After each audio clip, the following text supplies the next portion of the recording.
Hello and welcome back to Catch Cover Live. We're at the St. Paul Ice Fishing Show, and the crowd continues to trickle in here. It's a Friday evening, and we haven't been here for a couple of years, and it's good to revisit an old friend, Mr. Troy Peterson. Mr. Bluegill, how you doing today? I'm doing great. It's great to be back in St. Paul, and I think the attendance is a little bit down for a Friday. But seeing the same faces that we've seen for the last however many years, but really seeing all the industry faces is nice. We're on the road so much, and these guys is kind of like an extended family where we get a chance to see them once or twice a year, and it's always nice to catch up and talk with everybody, see how everybody's doing. Yeah, it's like a family reunion. It is. We have these other shows throughout the year, but this is kind of the big one that everybody comes to, and you see the same people in the industry, and you've just got customers and everything else that come, and everybody comes to this thing just to see what's happening, and it's just fun to kind of see all that again. Like you said, it does feel like the crowds are a little light. Again, with everything going on in the world, it's not really a big surprise, but it's just awesome that we're back here after missing last year. Yeah, it's great to be back and see everybody, see all the products, and more importantly, talk fishing with everybody and share that passion. What are you hearing from people? You've been on the floor now since the show started. What are people excited about? What's kind of going on? What's in the psyche of the folks out there today? So as with you can be expected, is the fact that there's a lot of people that want products, and the product's just not available yet. Stuff is trickling into these retailers, and it seems like the minute it hits the shelf, it's gone. Right. And a lot of these retailers come to this show to kind of clean out their inventory. This is where their big sale is, but they don't have anything left because they've been selling it already since it's been coming in the door. So what I can tell you guys, as a fisherman, if you're looking for a product this year, if you see it, don't second guess yourself. Buy it now because you're not going to get it because it's going to be gone. Yeah, it's kind of a funny thing with the internet. We've got this situation where if it's a hot product and somebody finds it at their local retailer, they go to the internet and say, hey, I found this thing at X store. And then everybody is going there to pick it up. And like you say, if there's 3 of them on the shelf and it's a hot product, it's not going to be there very long. No, I mean, I've already seen the Eskimo apparel's completely disappeared off the showroom floor today. And, we're only a half a day into the 3-day show and most of the stuff is gone already. So that's a telltale sign with everything that's out there. Anything that is hot and new, get it while you can because it's not going to be back. Yeah, it's kind of interesting too. I think with last year, with everything going on and people not being able to do indoors things, I think the ice fishing was introduced to a lot of new people last year, and those things like suits and augers and sonar systems, all that kind of basic essential stuff that maybe in a normal year wasn't that big a deal, and people were buying the little things to kind of fill in their assortment or fill in what they had in the garage. Those were the hot things, but right now it seems like it's those essentials that people are going after. Yeah, it's definitely, as a guide, what I've seen from last year and years past is last year brought an entirely new array of fishermen, people that have never ice fished in their lives. They're not at home. And where I'm at in central Wisconsin, there's a lot of lake homes. And these people that were in Chicago, Milwaukee, Madison, wherever, they sold their places in the cities and moved to these small remote places now because they can work remote from home. Mm-hmm. Well, guess what that means? They got to find something to do in the wintertime. They're not in the city anymore. So now they're out, they're trying to figure out how to ice fish, how to snowmobile, cross-country skiing, getting into the winter sports. And it is now become a huge family events for these people to go out on the ice. Not that it hasn't been in the past, but people now are realizing how easy it is to do, to bring out 10 people out on the ice, let them run around and get a grill going. And so, yeah, the essentials, the small shacks, the clothing, the apparel, just the basic rod and reels and tip-ups, all that stuff is flying off the shelves at record paces because we've got, let's say you got 800,000 ice anglers, in Wisconsin. I'm just making up a number. Over the last 10 years, now it seems like we got like 2.5 million ice anglers out there because they are coming out of the woodwork. The lakes are getting busy, and like you said, we see all this stuff flying off the shelves. Well, that means that they're getting used somewhere. That people don't buy them just to have them sit in the garage. That means that people are fishing. Like the fish houses right now, the hard side houses, you go in those lots and they're empty. Yeah. Where maybe 2 years ago you drove past a Northland Auto or something like that, and there was lots, or plenty of selection, and now maybe there's only a few. So all those houses are out there and they're getting used, and when we go on the ice, we're running into some more friends than maybe we're used to. Yeah, we're definitely seeing a lot more people. It's harder for me to stay away from the crowds. It used to be you could go out and fish a Tuesday, Wednesday, and you kind of have a lake to yourself, and now it seems like a Wednesday is just as busy as a Saturday. So, getting away from those crowds is getting harder. And with electronics and everything else, one of my biggest fears is the fact that our resources aren't going to be able to support the amount of anglers and the amount of fish that people are catching. And we as anglers are going to have to start to manage our own resources and really kind of take it into our own hands. Yeah, you can see that the DNR is responding to a lot of new technology and people being out there and changing bag limits. But I think a lot of it, like you say, is right, that we kind of have to police ourselves and kind of do things with the resources in mind when we go out fishing. And maybe even if that lake has a limit of 25 fish, maybe we're only going to keep 10, even though we could keep more. I've had to do that just with my own clients. We have to protect it. I mean, there's nobody else that's going to do it other than ourselves. And I'll go out with my guys and lay it down to them right away. It's like, hey guys, this is what we're going to do. We're going to keep, size limits. We got to follow those, obviously. But when it comes time to bag limits and possession limits, there's plenty of places in the Midwest. Guys that want walleyes, go out to Lake Erie and catch all the walleyes you want and bring them back home and fill your freezers. But some of these small lakes and bodies of water that can't support the harvest numbers like that, it's great to go out and catch a bunch of fish, but put them back. I mean, you don't have to kill everything you catch anymore. For sure.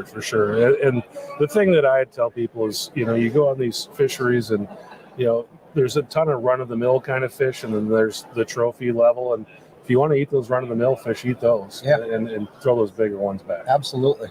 So that's a big thing. You talked a little bit a while ago about people from Chicago coming up. And this is kind of we're in St. Paul. This is kind of a Minnesota-centric show, but you're a guy from the eastern side of Wisconsin, and that's where you do the majority of your guiding, and that's something we wanted to talk about today. We're kind of doing destinations on the podcast this year, and I wanted to talk to you a little bit about a lake in your neck of the woods. We want to talk a little about Winnebago.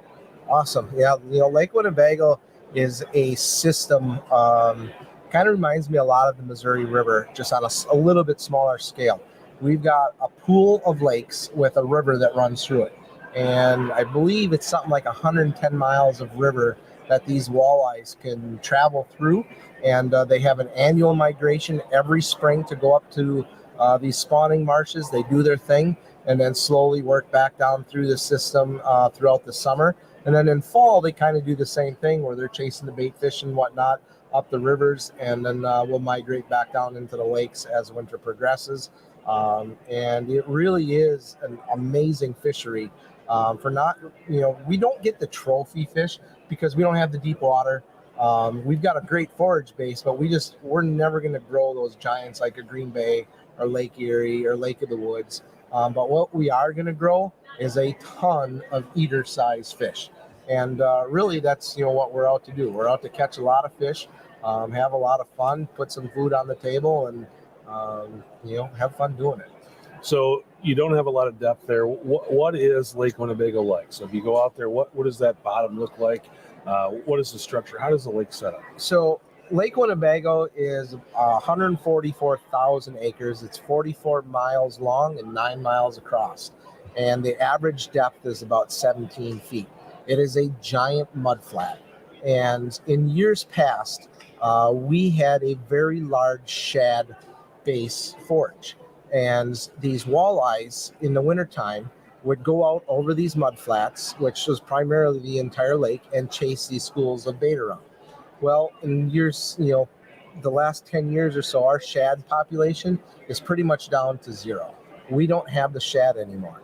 So I always kind of use the analogy is, let's say you have a 40-acre woods, right? And it's all nice hardwoods and acorns, and that's where all the deer and stuff are. And when you go in and you clear cut all those trees, the deer didn't disappear, they just moved. They're going where the food source is. The walleyes are doing the exact same things.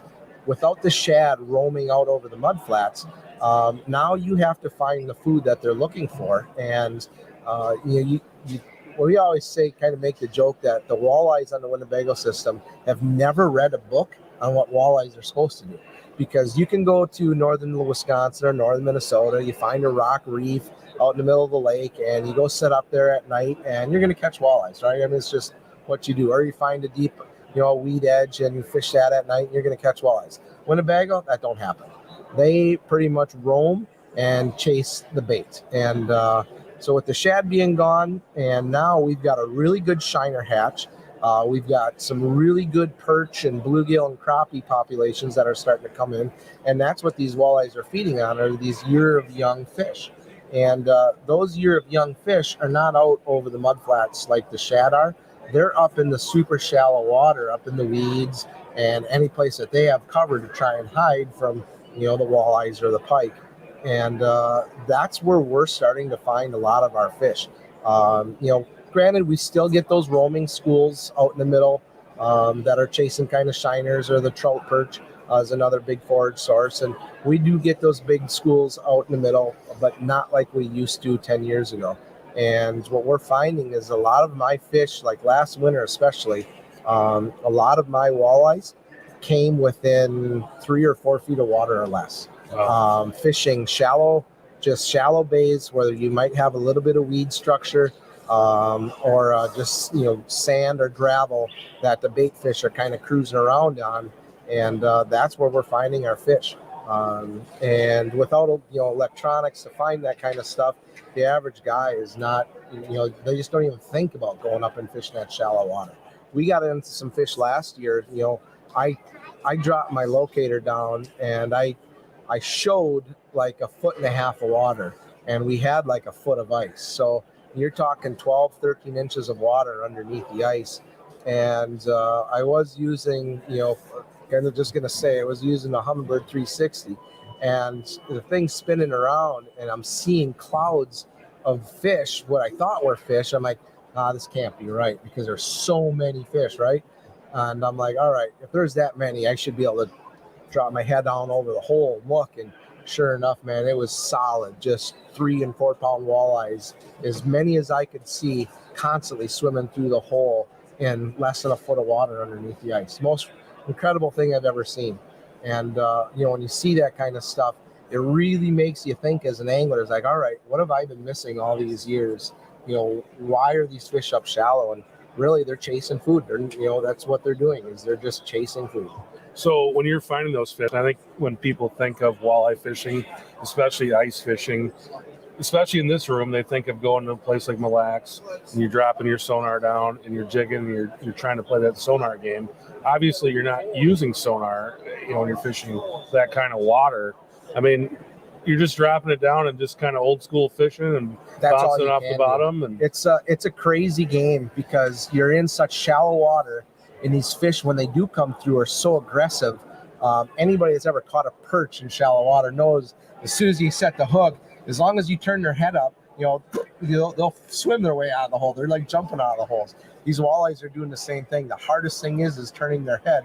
You'll be sitting there, and a lot of times what I'll do is literally sight fish them, stand up and look over the hole, and you'll see the gills flare, and you got to set the hook and like almost pull them out of the hole. But as soon as you set the hook, they're swimming, and they just fly out of the hole. The funny story is, last year we ran into that pot of fish in that shallow water. And I said, I bet you if you did it right, you could almost catch one of these fish as they come out of the hole. And so we had, one of my buddies was sitting next to me, and sure enough, I look over, he sets the hook. This walleye swims out of the hole so fast, it lands right in his lap and he catches it. Where's the camera at that point in time? But I mean, it's crazy. I mean, I've never, out of all the places I've ever fished in the Midwest walleye fishing, I've never seen walleyes go shallow like what they do on our system. It makes me want to try things at different places, but I don't know. It's again, our walleyes are illiterate. They've never read a book. They don't know what they're supposed to do. They just kind of do their own thing. Well, that was going to be my next question, and you kind of answered it there. But when you're fishing something like that, I mean, those fish are just ready to rock. I mean, is it just a matter of finding them at that point? It is. We spend countless hours drilling and looking. That's half the battle, is finding fish, right? Fish where the fish are. And we'll drill and drill and drill and just keep looking until we find those pods of fish. And what's crazy is, we were talking earlier about, the amount of people on our lakes. It's hard to get away from crowds. So typically when you see a crowd of people, there's some fish there, but those fish can shut off at a moment's notice because they get spooked. Mm-hmm. And when we find these pods of fish way off in the middle of nowhere, up in 2-3 feet of water, all by themselves, you drill a hole, those fish are they're there. I mean, and they're eating and they're not spooked. There's no noise.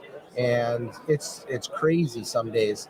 I mean, we've got into schools like that where it seriously is like catching perch or bluegills next to a dock in the summertime, where you're just drop, rip. And you can do that for 2 hours at a time and put 100 walleyes on the ice in no time at all. I mean, they're just that thick. Yeah, and that was kind of the other thing I was thinking is you do that and you're in shallow water. You don't have fish are right under the ice. And I know over there you don't get a ton of ice either. How sensitive are those fish when they're just a few feet underneath the ice? So Winnebago system is very shallow, and noise is a big factor in how to target these fish. And that's where it gets frustrating, is because we find fish, right? Mm-hmm. And there's a lot of binocular fishermen by us. They definitely use their binoculars. And if they what do you mean? How do you fish with binoculars? Oh, there's bluegill. Okay, we just want to make sure that everybody got that explained. There's certain guys on the system that are typically always on them, and guys come out, they look for the guys that are out there every day. They're looking for the hook sets. We've gotten very, very good at sitting on the side of a snowmobile or behind a four-wheeler and setting hooks and putting fish in a bucket with very little movement at all. But the movement, the noise, it's crazy. And I've got some time-lapse video even on Lake Poygan. It's like playing leapfrog.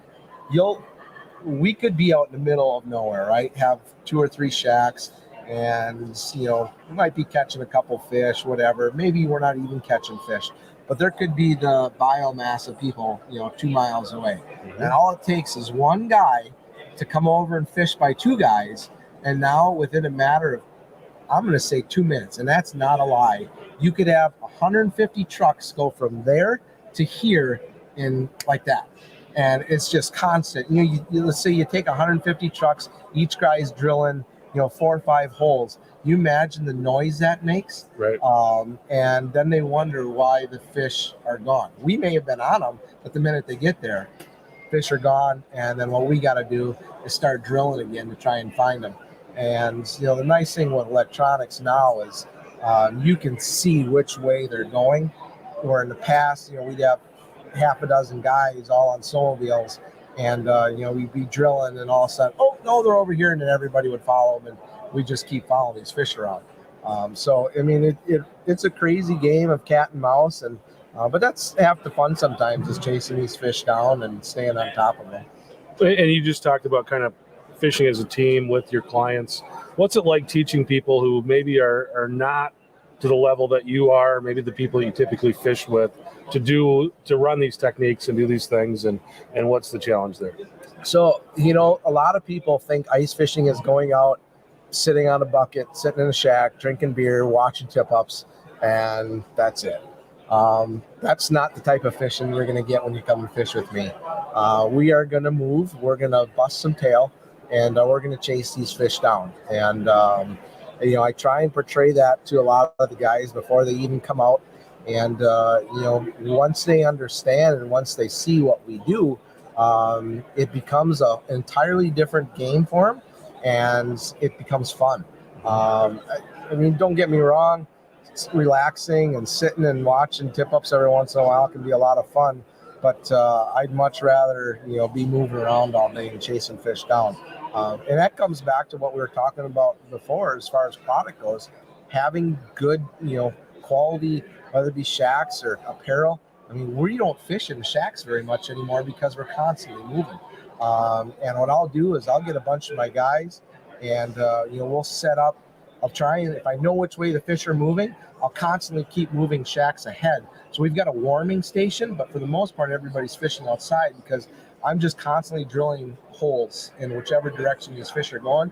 And people will be out there fishing. If they get cold, they'll go jump in a shack for a little bit, and then I'm go back 100 yards, pick up a shack, and bring it forward, and just constantly keep moving. And that's the only way you're really going to get out. Now, right before it gets light out and just before dark, when the feeding windows are obviously the biggest, most aggressive times, there are times where we can get lucky, plop in a spot. And I like to use my tip-ups as almost a perimeter from crowds. I get to my spot early. I'll set out a big perimeter of tip-ups where I know a school of fish is at, and drill a bunch of holes for my guys. They let my guys fish in that perimeter, but you'll still have those guys that'll be like, oh, that's a free hole, and I'm just going to come and fish in Bluegill's hole. So you get people that'll just come in and fish your holes that you get done drilling, and nothing you can do about it. You can get a little upset, but it doesn't do anything. It's frustrating some days. And when you do that, and you set those tip ups, is that where you're getting your bites? Are you getting the bites mostly in the jig rods? What's that look like? Most of the time, because of the bite that we get, it's going to be you're going to get the fish on the jig rods. But there are the days where we'll be chasing those fish down, and I'll have a spread of tip ups out, and they'll go through their fast, aggressive feeding window, and you're ripping, and then the jig rods just go silent. But then those tip ups all of a sudden, doing, doing, they'll start plucking fish off, and they're a necessity especially for guiding.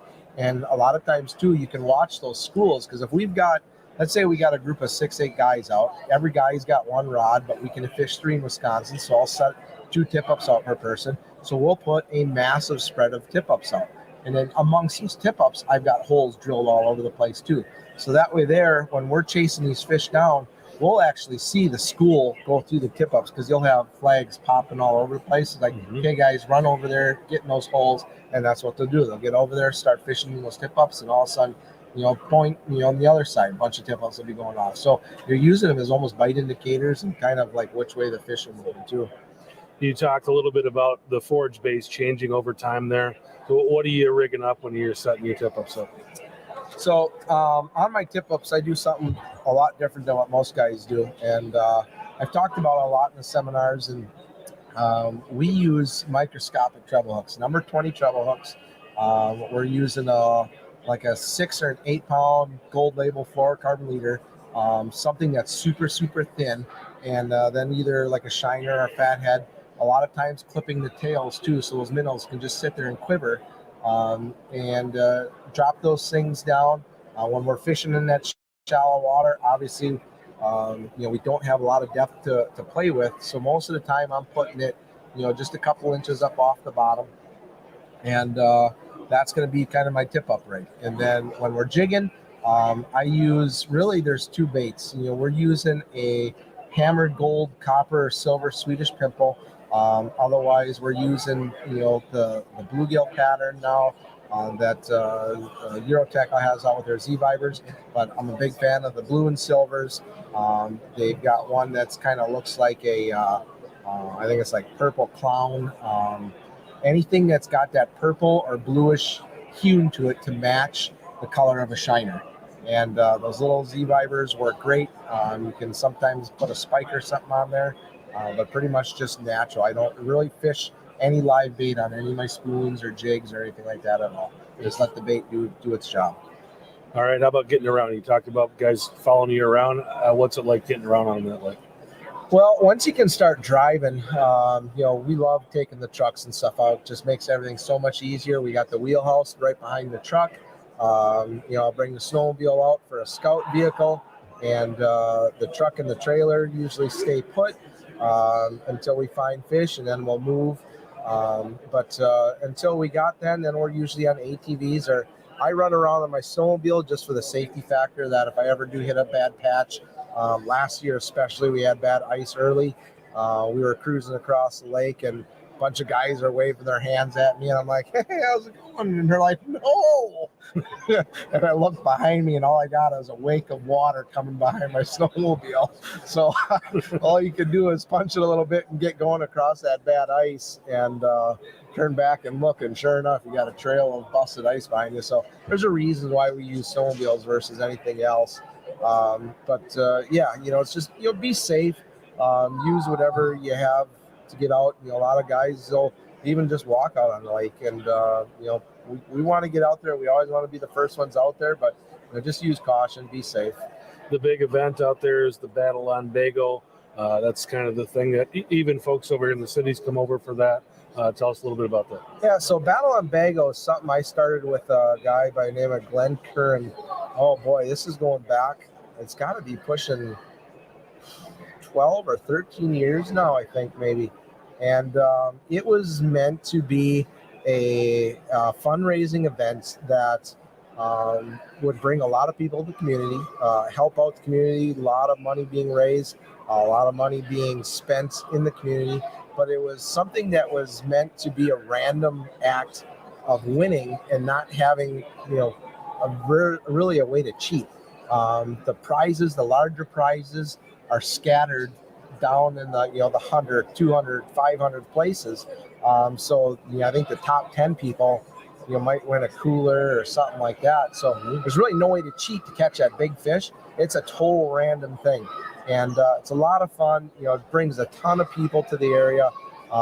It's total pandemonium that weekend, and I try not to be out there if I can, but it seems like every year guys will hire us to get out there and to make sure they can maybe register a ticket, or we may just be out there fishing for fun. But it's a crazy deal.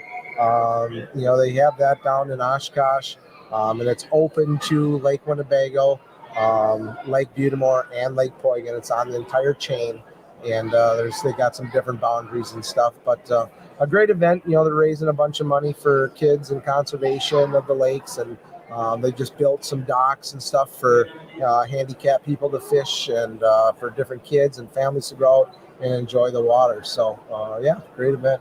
There's something about Lake Winnebago that I didn't ask you about that you wanted to talk about?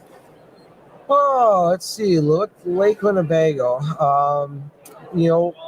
One of the things that Winnebago used to be really known for, and what we used to do really well on, is the white bass.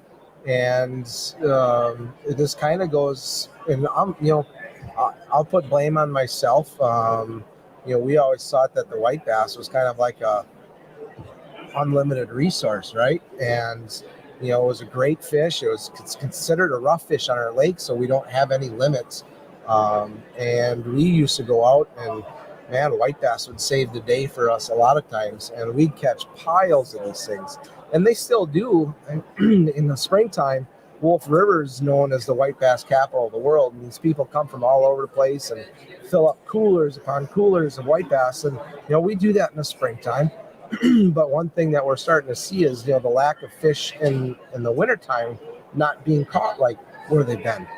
I know they're still there. It's just a matter of where they're going. And what I'm thinking is, and maybe some of the viewers and that can kind of chime in too, is I think a lot of these fish are staying in the river, and we're not able to get to them because of the moving water. Mm-hmm. But what I've seen this fall, just as short as a week ago, up on the Wolf River, the amount of white bass that are in there, I just don't think they're coming out into the lakes because they have everything they need out in the rivers. They've got plenty of bait. They've got some shallow bays that they can get into and rest if they want to. But the current has been so low and so slow that it's nothing more than just a lake for them. And, I don't know. It's one of those things where everybody's kind of scratching their head where the numbers of the white bass go in the wintertime, because the last few years we haven't found them.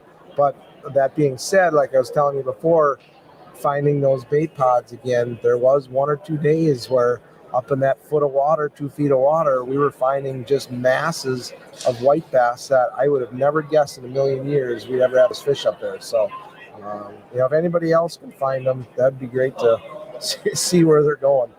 You do a great job with your social media. People want to find out more about you.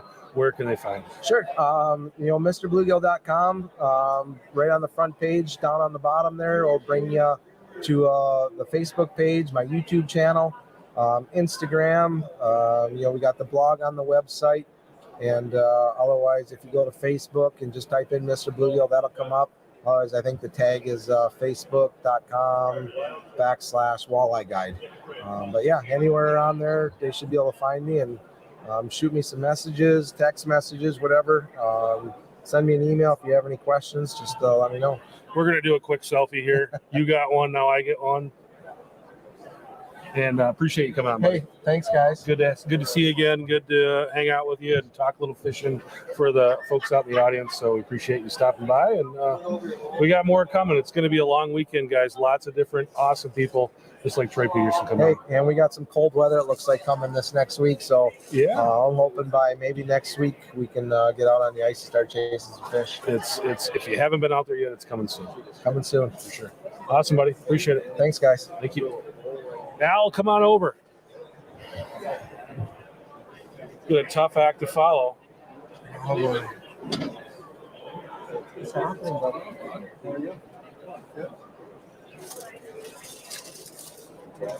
Come on over and pull up a chair. We've got my good friend, Al Escobedo, coming on. Oh, you really must want something from me. You don't even need to put that on. Perfect. Don't put it on. Let's just talk. So, Al, what's happening? What are you up to these days? Oh, just getting ready for ice. Getting ready for tournament season. Same old stuff. Can you hear me? No? Let's keep the mic a little bit closer. All right. So, hey, you got a chance to host a few podcasts this summer, Little Fish House Nation podcast, and then I fired you. Well, technically, you didn't fire me. We just never got back together. But it was super good having you, and we ended up doing some different stuff, wanting to bring in some more people and do some talking online. So you didn't really, like you said, you didn't get fired, but we wanted to do something a little bit different, so we went that route. But appreciated you having you come on and do that stuff with us. But I guess you got the Markham stuff on. What are you up to? You're working with Markham this year. Tell me about what's going on there. Yep, working with Markham. They got some pretty cool new products. They got, they redesigned the camera mount for the Pursuit. Pretty excited about that. Obviously, they got the MX7 that came out last year. They actually got large enough volumes that they can get them into everyone's hands this year. Last year was a little tough with the thing that was going on. So it's really exciting. I mean, it's just nice to be back in the show and seeing all these people. Yeah, we had you on this summer, but before that, I think it was at the last St. Paul show 2 years ago, the last time I had you on, and came in and talked to the Fish House this year. We're doing it out on the floor. I wanted to get some of that noise and sound and have some people. It's kind of fun. People are walking by and gawking at us while we're doing this. But what do you think so far about the show this year? So far, it's pretty good. The attendance is not super crazy yet, but it is Friday afternoon. It's not quite the busy time of the night. I heard it was busier earlier. I didn't get to make it out here till about 4 o'clock, but it's just, like I said, I think there's a lot of people that are really excited just to be back at the show and a lot of new cool stuff out there. So, yeah, have you seen anything? I know you just got here and kind of ended up, what people don't realize when they see pro staff, so many people want to be on the pro staff, so I get stuff or whatever, discounts or whatever, but like you're working here. You're helping out the booth and you're helping people and kind of telling them about products. So you didn't get to see everything, but have you seen anything so far that kind of stands out to you? Really, I haven't done much walking around. There's a couple little things. One in particular, there's a jig company called Widowmaker Jigs. They have a new jig box out that's coming out. They have a prototype here. They don't have the actual case here, but that's probably the most exciting thing for me because I'm kind of a lure I'm kind of a junkie when it comes to that sort of thing. I got more tungsten jigs than most people will ever have, and then now I'm trying to figure out different ways to store spoons and other stuff like that. I'm sure a lot of people can understand that. That's one that you hear a lot. So I'm really excited to try and get one of them boxes. I think that'll work for my spoon collection, and that's really it. And he is not lying. I've seen the tungsten jig collection, and he has more than many retailers have. Yeah, it's it's an addiction. It is definitely an addiction. I collect them. I got all the different colors, all the different. I'm always adding to the collection too.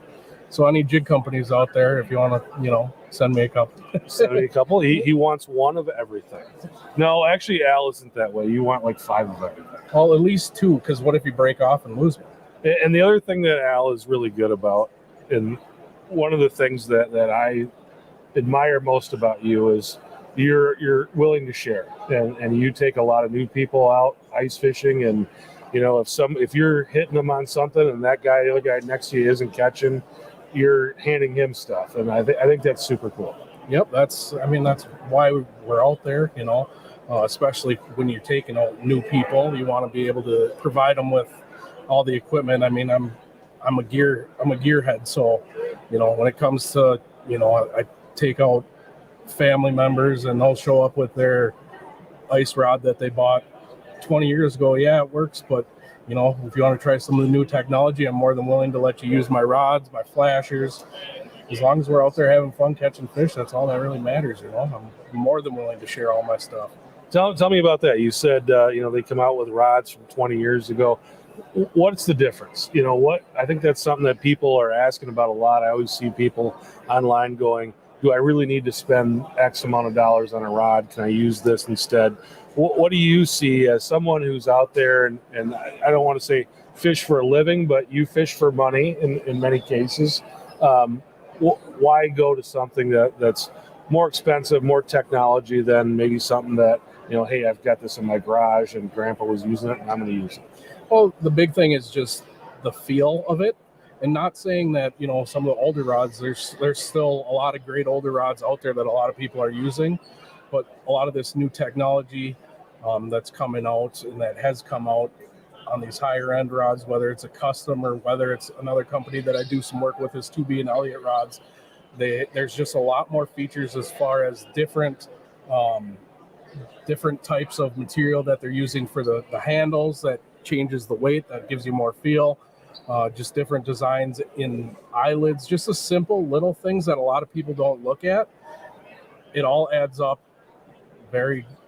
to just being able to feel or see that bite. It depends on what kind of fisherman you are. You got those guys that are more of a, visual. They watch a spring bobber or they watch a bright colored tip, or you got the guys that are, feel. You got line watchers. There's a lot of different things. There's, guys that tight line or are watching lines, they're not going to be as picky on the rod, because all they want that rod to do is stay bent and keep that fish pinned. They're not paying attention to the bite at all on that rod.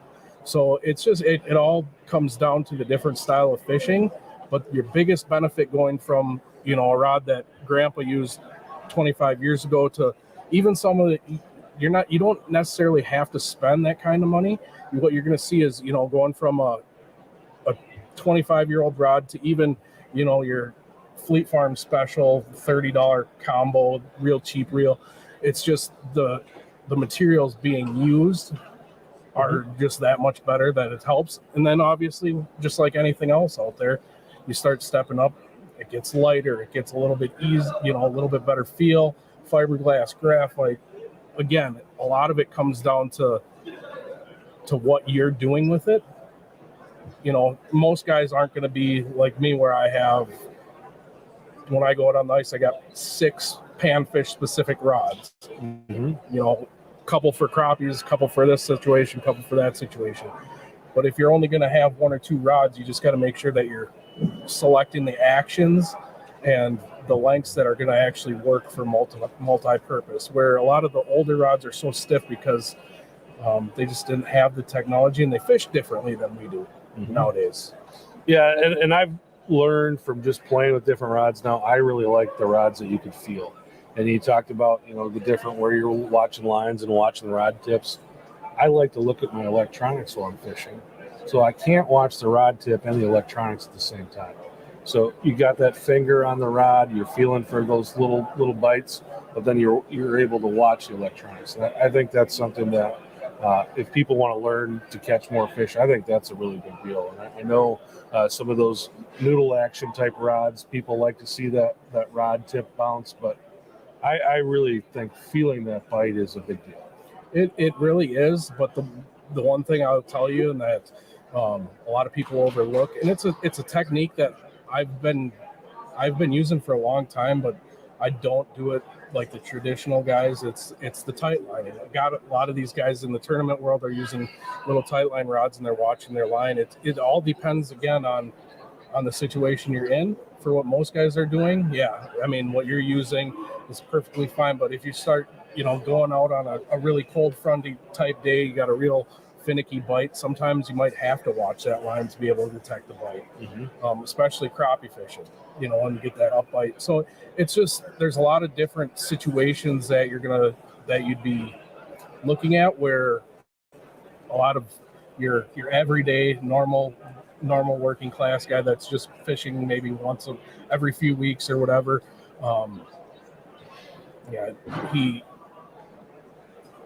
he's not going to need to find all those different techniques. But if there's people out there that want to learn more and kind of narrow down different types of techniques or figuring out different styles of bites, I can tell you from my personal experience, fishing tournaments, there's days where I'll go out and I'm watching my rod tip. The fish are generally hungry and very active that day. There's days where I put on a spring bobber because they're hitting a little bit harder, but I like the visual aspect. Sunny days in shallower water, that's when I like to watch the line when they're real finicky and they're barely sucking in that bait.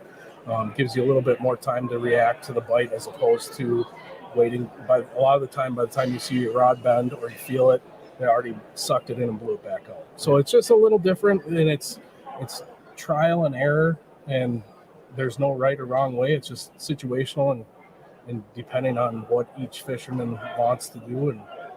But it's one of those things where as ice fishing grows, I think we're going to see a lot more people experimenting in all these different techniques so that they can build, a wider base and become a better angler, whether it's for, any type of fish.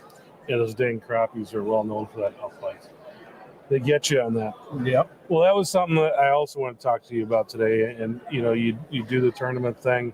And I think what a lot of people don't realize about the tournament thing, is getting those bigger fish is what it comes down to. A lot of guys can go out and, mess around and fill that 15 fish bag that you guys got to fill for your tournament. But getting those better fish is what separates the guy that's going to finish 20th from the guy that's going to finish in the top 5.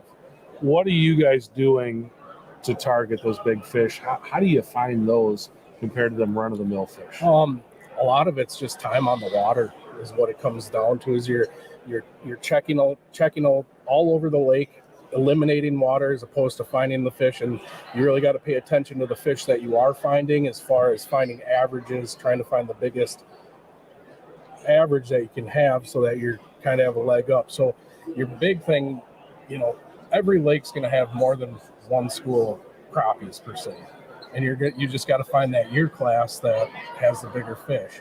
Again, most guys aren't going to do what a tournament angler does as far as, we're going out there and we're spending days not even fishing. We're running cameras. We're running our mapping. We're doing all sorts of different stuff that we don't even pick up a rod some days, So it's like, I would say it's more like comparable to like a hunting situation where when you're in the tournaments, you're just doing a lot more scouting and preparation as opposed to, you can go out and fill a bucket, catch your 15 fish and make a meal. But when you start competing at a level with a lot of these top tier anglers that we fish against, you just really have to hone in on every little aspect of of what you're doing when you're scouting.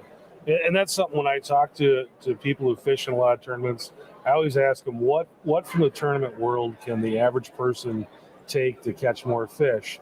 And that's what I was going to bring up is, you and I, our history goes back into the hunting world, and that's how we kind of got hooked up, and that's how we met, and our friendship kind of evolved from there. And one of the things that we talk about in the hunting world a lot is scouting, and a lot of times, you're not even trying to hunt. You're just watching and see what's going on. Do you think that that's something, and you talked about that as a tournament angler, and I know that's something that you do, is you'll go out and literally just go out and drop your camera down a bunch of holes and never even fish for days. Is that something that you would recommend to the average person to do to learn their way? It's really tough to answer. It depends. I mean, there's so many different situations. But scouting is, in my opinion, even from my personal experience before I fish tournaments, scouting is one of the biggest things that gets overlooked all the time. You don't have to go as intense as a tournament angler, but when you are on the water, the big thing is you go out. A lot of guys are going out there, they want to fill their bucket and get off the ice. Well, what did you learn today? Mm-hmm. Did you try a different spot? Why were the fish there? What was the reason you caught those fish in that spot? But when it comes to guys checking new water, if they really want to learn their home lake, let's say you live on a lake and you're going to fish that same lake, that's where you're going to fish. You don't have any intentions of going anywhere else. And I would say it's very important to spend as much time as you can on that water, learning every little nook and cranny and kind of figuring out different patterns, what they're doing. It would be very beneficial to do that, but I think a lot of guys overlook scouting from a boat. Granted, patterns change from the summer. A lot of guys think, that means if I catch them in the fall, I can just go back to that spot and drill a hole. Well, really, when you're boat scouting, you're really looking more for structure, but it's all about learning your lake, looking at maps, looking at contours, looking at aerial maps where you can kind of see weed lines on some of the clearer lakes. The more that you research before you go out, just about anything you do in the world, is the more you prepare yourself, the better your results are generally going to be. That was another thing I wanted to ask you about, because I know it's something that you put a lot of work and a lot of effort in. Is, as a tournament angler, you're moving around a lot. I know you use a four-wheeler, but you've got a lot of gear to take out there, and I wanted to talk to you about just how you have your machine set up so that everything is organized and that everything is, doesn't get damaged. That's, you can't survive without your stuff working the way it's supposed to work. How do you have your gear organized, if you can kind of lay that out for the audience? I can tell you that if you showed up at any of the major tournament events where a lot of guys are running wheelers or snowmobiles or side-by-sides even, it's pretty crazy because there's so many different ways these machines can get rigged up, and everyone does it a little bit differently. There's no two guys that have the same setup for the auger mounts and stuff like that when you start getting into those situations. But how I have my wheeler setup is basically for how I fish. I have my auger. I built a tube that my auger slides in on the side of my otter box. My otter box holds my locator, my camera. I have a spot on the front of my wheeler next to where I have my rod box mounted, where I can mount my camera when I'm actually actively scouting. So there's a lot of instances where I don't even have to get off my four-wheeler. Reach over, slide the auger out, don't even get off the wheeler, drill a hole. Not getting off the wheeler is very important. We got to keep this figure. You can't be getting up and walking around when you can just be sitting down. Well, it's covering water is what it comes down to. Yes, I'm not in the mood. I'm not the guy that's going to walk a long distance, but when you're trying to knock out a big, when you're pre-fishing or scouting a lake, you're trying to cover every inch of that lake before tournament day. To at least, you're not going to learn everything about it, but to learn as much as you possibly can, so you have as many options as possible, and you know where not to go is really the big thing that you end up finding out at the end of the day. So being able for me to just stay on my wheeler and keep moving constantly, it allows me to cover the water a lot faster, and at the end of the day, I'm not dead, because you got to keep that in mind too. A lot of the times you're pre-fishing in days before the tournament, checking your final spots, and you just want to run through. You don't want to sit on a spot for too long because people are watching you. You want to just keep moving and keep a consistent flow, and you don't want to wear yourself out or burn yourself out where when you wake up at 3:00 to get ready for tournament day the next morning, you're not worthless, basically. And that's another thing I think that people can learn from people like you, and you kind of introduced this to me, was using the drill adaptive augers, and using that pistol bit is so much lighter than a regular auger. You push a button, it goes, and it just very smooth. And just the equipment now today too, especially going to like lithium batteries and everything, you're dropping 4 or 5 pounds off of everything. How do you kind of tend your gear so that it's not going to wear you out while you're putting all these long days on the water? I guess the best answer with that would be organization and preparation. Figuring out, on said day on the water, figuring out what the end of the day goal is. When you're scouting, you just have stuff organized as far as camera, live scope, stuff like that you're using for just looking, searching. And then on tournament day, I reorganize my wheeler, and it's got a totally different layout as to, I want to grab my locator fast, I want to grab this fast. It's just mainly building a system that works for you, sticking to it, and keeping it nice, clean, and organized. And clean too. You have your quad in a covered trailer, so you can kind of leave everything set up. You don't have to worry about people taking stuff if you stop somewhere. And you've got that trailer set up so that you can move your gear off and on your quad pretty quickly and easily. So tell me a little bit about that stuff. That's again, that just goes back to planning. I mean, there were a lot of years that I didn't have an enclosed trailer, and I'd have to pull everything off when I put it on my snowmobile trailer, and take off my electronics and put all that stuff away, which isn't a big deal, but definitely having my enclosed trailer has changed the game. At the end of the day, I just am able to pull in, and in the morning I'm pretty much loaded and ready to go if I didn't touch anything. Mm-hmm. But I'm just that way with my gear. I'm always changing stuff. So all right, you're the guy that has piles and piles of ice jigs. You've got one of everything. So tomorrow, you and I are going to go ice fishing somewhere, and let's just say we're going to go fishing for big bluegills, and the water is fairly clear, but you can only take 3 jigs. What do you take? Honestly, probably 2 gold jigs and a black jig. Probably 2 different sizes in the gold. As far as, beyond the jig, or beyond just the jig portion of things. And that's the funny thing is, I fish with a lot of people, and they'll tell me, why do you have all these jigs? You always go back to basically the same 5 colors. And it comes down to just the collection part of it. I'm very fascinated with it. But clear water, I just tend to stick to natural colors. Gold's always been a bulletproof color for me, especially for bluegills. Now, if you're in darker water, or we're going to go out in the evening or at night, then it'll probably be a little bit different. I'd go with something a little brighter, maybe something with a little UV or glow. Even though it's, that's still up for debate whether that makes a huge difference or not.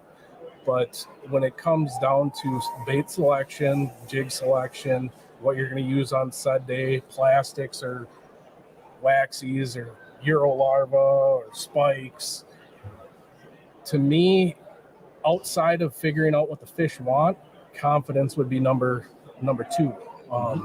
So that's everyone. I feel like everyone that fishes enough has their kind of go-to bait, whether it's a specific spoon, a specific color, a specific size. And that's kind of the big thing to figure out is what bait is most consistent for what you're doing, And you also got to kind of pay attention to the situation that you're using them in. That's another thing going back to like scouting that I guess I kind of overlooked is a lot of people go out and you got to take notes, keep a little journal or mental notes as far as what worked, what were the conditions that day, what was the weather like, what are the water conditions, especially if you're going to fish. Just a good example is obviously I'm a metro ice angler, but if I go, let's just say I'm going to drive up to Otter Tail County, I'm going to take a look at the water reports. If it's dark water, if it's look at the weather, clear skies, see what the snow cover is like, and I can go back and look. Even though I've never spent a day on this piece of water, I already have somewhat of an idea because I can say, okay, it's similar to Tanner's Lake. It's just a lake in the middle of the city. Tanner's Lake water clarity is very similar. Snow cover is consistent with this day on a clear body of water, so I know that this color is a good place to start, and that's where you kind of start to build your confidence baits or what baits you prefer, is by really paying attention to what you're doing and remembering that and going back to that. Now, that's kind of a tough one because you don't want to get so sucked into just fishing memories and only using that jig. You want to make sure you still have an open mind, but building a history and having an idea for every situation of where you can start, it narrows down a lot of the time. And the other thing to do is talk to people too. I mean, bait shops, even though, sometimes you got to be careful with the information you get, but just really pay attention to what people are saying, what you're hearing at bait shops, what you talk to people, talk to locals. You can learn a lot that way as to where to start and what to pick and narrow it down that way. Well, we did this 100% on the fly. We didn't talk anything beforehand about what we were going to talk about. And we just kind of went. Was there something you wanted to talk about today that I didn't ask you about? Well, I think we got her pretty well covered. Hopefully you invite me back on someday and we can talk about some other topics. But I think you need to just get out there and have some fun on the ice. It's that time of year. I'm super jacked for it. Yeah. And don't hesitate to ask questions. I know some guys, when you start getting into the Facebook stuff, there's a lot of wormholes you can get through, but don't hesitate to ask, especially out on the water when you're fishing by someone, the locals. If you want to reach out to me, have any questions, you can always reach out to me, Facebook, Alejandro Escobedo. That's really it. Yeah. If you see him on the lake, just go up and just follow him around. Take all his spots. Yep, GPS coordinates. That's how I find all my spots. Yeah. Well, we got to take a selfie before you go, Al, so I'm getting one with everybody. All right. We appreciate it, buddy. Enjoy the rest of your show. If you can Jenny is over there. She's going to come step in after you get up. It's good talking to you, and I'll talk to you again before the weekend's over. Sounds good. Thanks, buddy. Thank you. Hope everybody's enjoying coverage of the St. Paul Ice Fishing Show this weekend. We've got 3 segments tomorrow. We're going to go at 11, and then at 1, and then again, I believe at 4 tomorrow. So 3 segments tomorrow, and then 1 Sunday. Come on in. How are you doing? Ooh, good. How are you? That's not going to work, so don't even put it on. I got to get those headphones set up. But step up a little bit closer to the mic. Oh, there we go. All right, so we've got Jenny Anderson, the girl of 10,000 Lakes, with us now. How you doing? How's the show going for you? Good, good. It's been a long day so far, but so I've never worked at a trade show type situation before. It's my first time, and it's about what I expected. It's not as busy as I thought it would be, though. Mm-hmm. Yeah, the show has been, and I think somewhat for good reason. With the reality is we're still in this pandemic. Right. We're in a different stage of it, obviously, than we were a year ago. But there's still some, people. There's still a lot of people that don't feel comfortable coming into a big room with a bunch of people. So the crowd has been lower than normal, but there's definitely a solid crowd here. Yeah. You're hanging out in the Catch Cover booth this weekend, which is awesome. Yeah. Thank you for inviting me to tag along with you guys. Yeah, I'm here for my book, 1, 2, 3 Ice Fishing. And And I got to have Trevor bring one over because you didn't bring the book with you. Oh. Trevor, grab us a book, please. But yeah, you're here. You've got your book. And this is something that we talked a little bit about last year, but we've got you on here you. again. And I know, Yes. it's something that this year we've been hearing a lot about is people running out of stuff, and you ran out of books. I ran out of books last season. It was just, it was ridiculous. Just ran out of everything. I started selling it in like November, and then by like February, it was all gone. But yeah, this year it's back in stock now, and a lot of people haven't heard about it yet. So it's cool to be able to talk to them about, how you can introduce ice fishing to your kids. There's many different ways. You can take them out ice fishing, or you can share this book with them, because there wasn't a book out there when I was searching for it to share it with my son. So I wrote it. So that's the mother of all invention. You saw something that wasn't there and you filled that hole, and it's been very successful for you, and people have been talking about it. And I saw you on Fox 9, I think, was it yesterday or the day before? Yesterday. Yep, on Good Day for Fox 9. Yeah, it was yesterday, and I even put in a plug for Catch Cover because I was like, that's where I'm going to be. You guys need to come check us out and say hi and listen to the podcast. So yeah, it's been fun talking to everybody. Good to talk to you. You and I actually, and I think we've talked about this not on the air, but we'll talk. You and I both share a former employer together. Yes. So we both worked in the television industry back in the day, and we both worked in Eau Claire. And you were a news reporter there? Yeah, I was a news reporter. I was the weekend anchor. Yeah, it's such a small world, the TV world, isn't it? Yep. And you were a sports guy? I was the sports guy at the same station about 5 years before you arrived. Yeah. But it's cool. And I run into people all the time, and I've got a new person who's kind of hopped into my life through my kids' sports that was an intern at the TV station when I was working there too. So and it's like, I haven't seen you in 20 years, but yet here you are. So crazy. It's kind of funny how life works and people show up. But totally.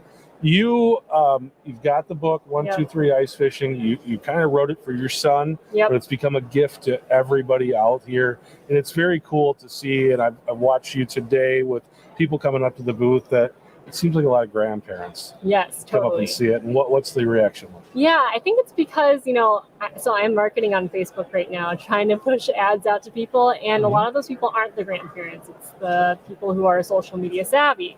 So the grandparents come up to me here and they're like, what is this? Like, there's a book out there to introduce fishing to my grandkids. And and then some people say, I don't have grandkids yet, but I'm going to.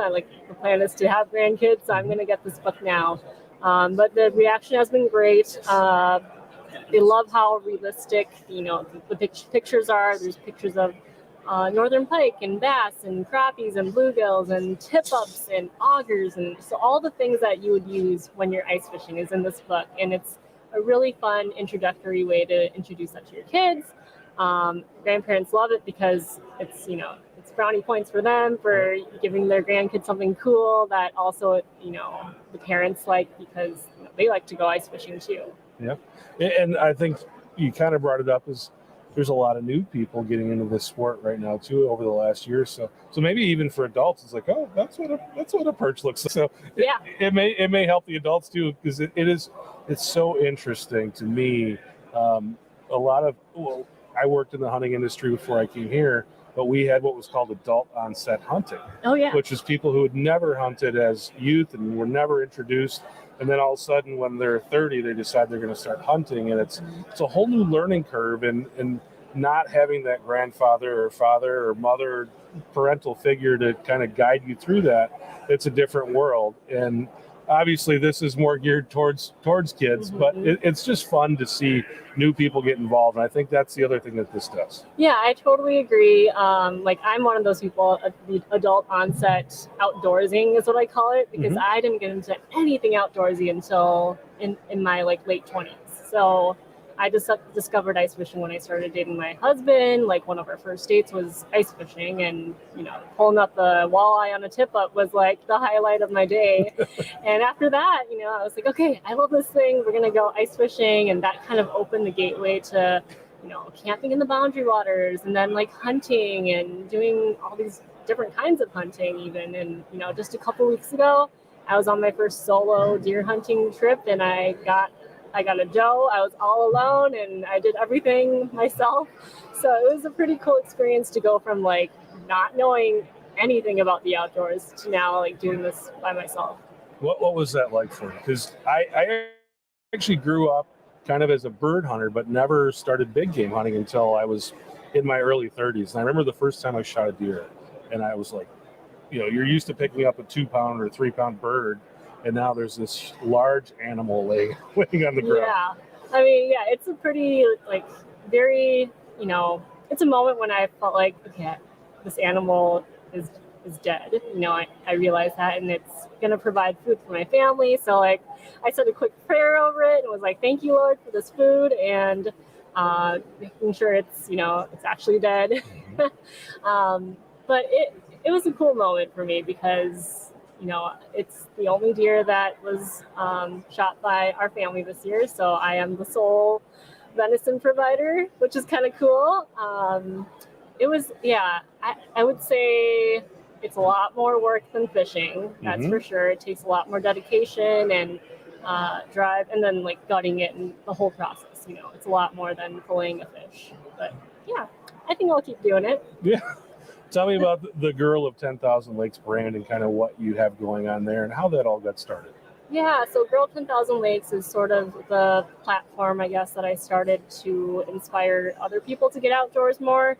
Because like I said, I really didn't get into it till I was an adult. So I had a video broadcast background and was able to capture content while my family and I, my husband and I, we'd go on these trips, outdoor adventures, go camping and fishing and all sorts of things. And I would capture the content and share it with my friends and family, and there was just a really good reaction to it. And so I just made it more public and went with it. And now so many families, moms, dads, grandparents even reach out to me and they're like, "This is so cool that you take your kids, ice fishing or whatever it is." And they've kind of seen me evolve from like when I was with my husband only to like now that I have 2 kids, how the outdoors experience has changed for me and the adjustments that I've had to make. But we're still doing it. We're still doing all the things that I've been wanting to do, but with a more realistic expectation, I guess. That's what I wanted to ask you next, because I know when you just were going to go out with Harlan for the first time, like how much that kind of worried you, like what that was going to be like. Well, now you've got 2. Yeah. So tell me about those adjustments and how you're able to still do what you're doing, but differently. Yeah, so now I have a 2.5-year-old and a 10-month-old. And they both have already gone ice fishing. Like week 2 of Juniper's life, we went ice fishing because I was like, I am itching to get on the ice, and we already have our fish house out on the ice. Once you crank up that heater, it feels like you're, I call it a sauna. It's like nice and toasty and happy and warm in there. So yeah, we bring them along, but our trips used to be, 4-night-long trips, 3 nights, the whole weekend. But now we kind of have to make it a day trip. Those are the adjustments that we've had to make. We can't really do weekend trips with them. But this year we're gonna try because we have a fish house and we have, sound machines and pack and plays and all the things. So we're gonna try to do our normal bedtime routine in the fish house and see how it goes. So yeah, you started your first real fish house was the little hot dish, Yep. which was a super cool vintage kind of a thing that you and your husband put together as this project. And Yes. You got to go to her Instagram and check out the pictures of this thing, because it is the vintage thing that when you think of a vintage thing, that's what it looks like. Yep. But you're getting something different this year. You're getting a real full-fledged fish house. Yes, yeah. I'm going from like canned ham 1960s camper to a glacier fish house. So it's like the Yeti that you guys have, what you'd picture in a typical fish house. And I didn't want one of those because I was like, I love the vintage look. It's so unique and cute. And like literally when we're out on the ice, so many people come up to us and they're like, what is this? This is so cool. And they'll like knock on our door and ask if we can check it out. And it's a fun way to just talk to people and meet people. But now we've given in. We're going with a regular fish house, which is cool. The regular fish house, but the reason why you're going regular fish house, it has the amenities. That's it right. has the things, because you had this vintage, and I think you guys still have it. We still have it. It's on our hunting cabin, hunting shack, I guess. Yeah, and it was small. It was perfect for 2 people, but once we had it, our son, it was just too tight. And then we brought our daughter one day too, and we were like, okay, this is nearly impossible. There's not enough room for even standing room is tough. So we got one that's much bigger, 20 feet long. There are enough beds for all of us. There's, the little area for a luggable loo and room to change diapers, like things like that you don't. Those really are think important about. things. Yeah, you got to do it.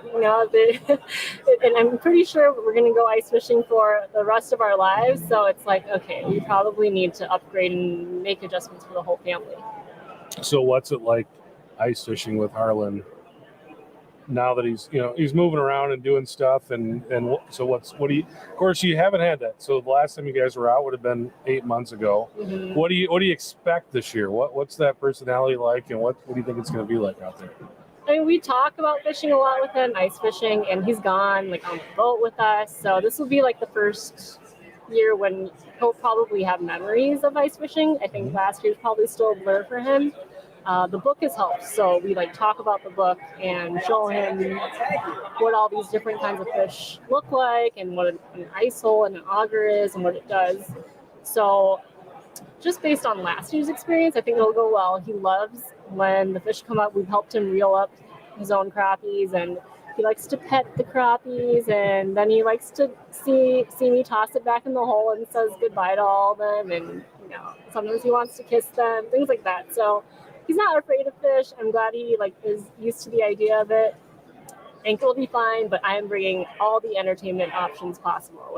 We are gonna bring, no shame. I'm gonna bring the iPad. I'm gonna bring the Legos, the coloring books, the books, all the snacks possible. We have the AquaView with camera, for underwater viewing, and minnow bucket. Treats for when he, can behave nicely with his sister. We'll give him some rewards, and I don't know. I have a whole plan. We'll have a big, maybe a case full of activities for him to do, and it'll be a special case that he can only take into the fish house. That's a great idea. Yeah. Great idea. Well, let's talk about the book one more time, and we'll let you go and get you back over there to your booth. Okay. If people are not coming to the St. Paul Ice Fishing Show and they want to get your book, can they do it, and how do they do it? Yeah, of course. It's 123icefishing.com. Very easy to remember. Otherwise, I'll be here till Sunday. Yeah. Go stop by the Catch Cover booth. We're right at the bottom of the escalator, and she's set up right at the end of the fish house, so you can stop by and see Jenny and pick up your book. Really appreciate you coming on, and before you leave, we got to do the selfie with you too. We're doing that with everybody. Okay. And perfect. Cool. Awesome. Thanks so much. You bet. Thanks so much for watching and listening, and we will see you guys tomorrow. We're going to be doing lives tomorrow again at 10 or at 11, and then again at 1, and then at 4. We'll be back Sunday with one segment as well. So appreciate everybody watching, and you got to come down to the St. Paul Ice Show. Check it out. All your friends are still back here. All the folks that you want to see, all those manufacturers, check out all the new gear. If you haven't been to a show yet and you want to see some of the new stuff, it's all here. All of these companies have pretty much everything that they build on the floor. So if you want to see all that stuff, it's right here. We're at the St. Paul River Center downtown, right next door to the Excel Energy Center.